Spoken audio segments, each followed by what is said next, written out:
কারণ হচ্ছে আমাদের ম্যাক্সিমাম লোক স্লোগান দেয় আমার ভাই তোমার ভাই বিস্কুট খাই। কেন স্লোগান দেয় আমার ভাই তোমার ভাই? কেন? বিকজ তাদের কোনো জব নাই, তাদের কোনো কর্মসংস্থান নাই, তারা দেশের জন্য কোনো রেভিনিউ আর্ন করে না, তো তার তো বিস্কুট খাবার টাকাটাও নাই, এই জন্য সেই স্লোগান দিয়ে বিস্কুট খায়।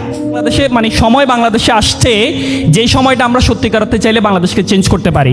এটা 2005-6 সালের দিকে 10-এর পরে ঢুকছিল, কিন্তু এই সুযোগটাকে কেউ কাজে লাগায় না। এটাকে বলা হয় ডেমোগ্রাফিক ডিভিডেন্ড।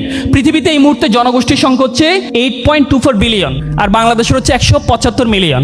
এই 175 মিলিয়নের মধ্যে 119 মিলিয়নকে বলা হয় হচ্ছে কর্মক্ষম। কি বলা হয়?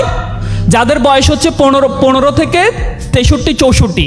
এই যে ধরেন এত পার্সেন্ট মানুষ কাজ করতে পারে, কিন্তু বাংলাদেশের পর ফকির দেশ। কেন? কারণ আমার সুটেড বুটেড ডিগ্রি, কারণ আমার অনার্স মাস্টার্স ডিগ্রি, আমি তো রিক্সা চালাতে পারবো না, আমি তো বাদাম বিক্রি করতে পারবো না। সো এই সুটেড বুটেড মাইন্ডসেট থেকে আমাদেরকে বেরিয়ে আসতে হবে।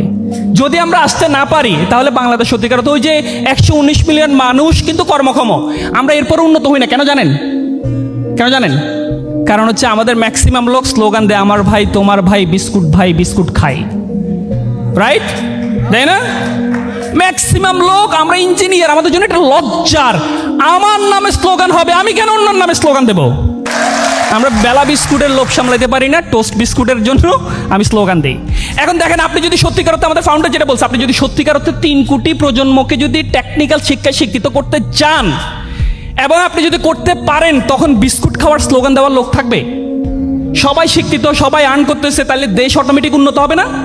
তাহলে এখন যদি আমি আপনাকে উল্টা প্রশ্ন করি, কেন স্লোগান দেয় আমার ভাই তোমার ভাই? কেন? বিকজ তাদের কোনো জব নাই, তাদের কোনো কর্মসংস্থান নাই, তারা দেশের জন্য কোনো রেভিনিউ আর্ন করে না, তো তার তো বিস্কুট খাবার টাকাটাও নাই, এই জন্য সেই স্লোগান দিয়ে বিস্কুট খায়। ঠিক কিনা?